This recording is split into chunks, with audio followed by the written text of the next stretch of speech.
Welcome to the Salmon Runs YouTube. Enjoy the video. You begin by verifying two essentials.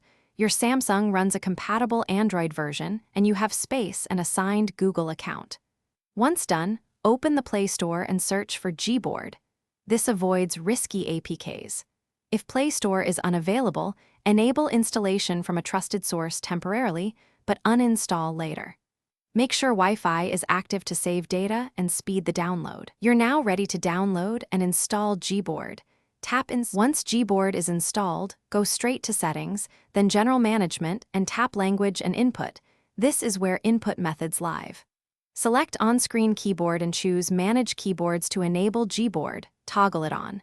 You'll see a confirmation, accept permissions for full functionality. After enabling, tap Default Keyboard and pick Gboard so every app uses it. If prompted, complete optional personalization and voice typing settings to improve predictions and accuracy.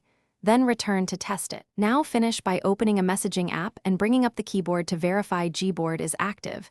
Test typing, glide typing, and emoji access.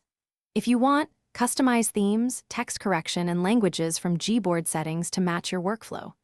If Gboard doesn't show, restart your phone first.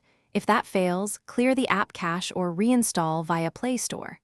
Make sure no other keyboard app is set as default, and if issues persist, toggle permissions and try again.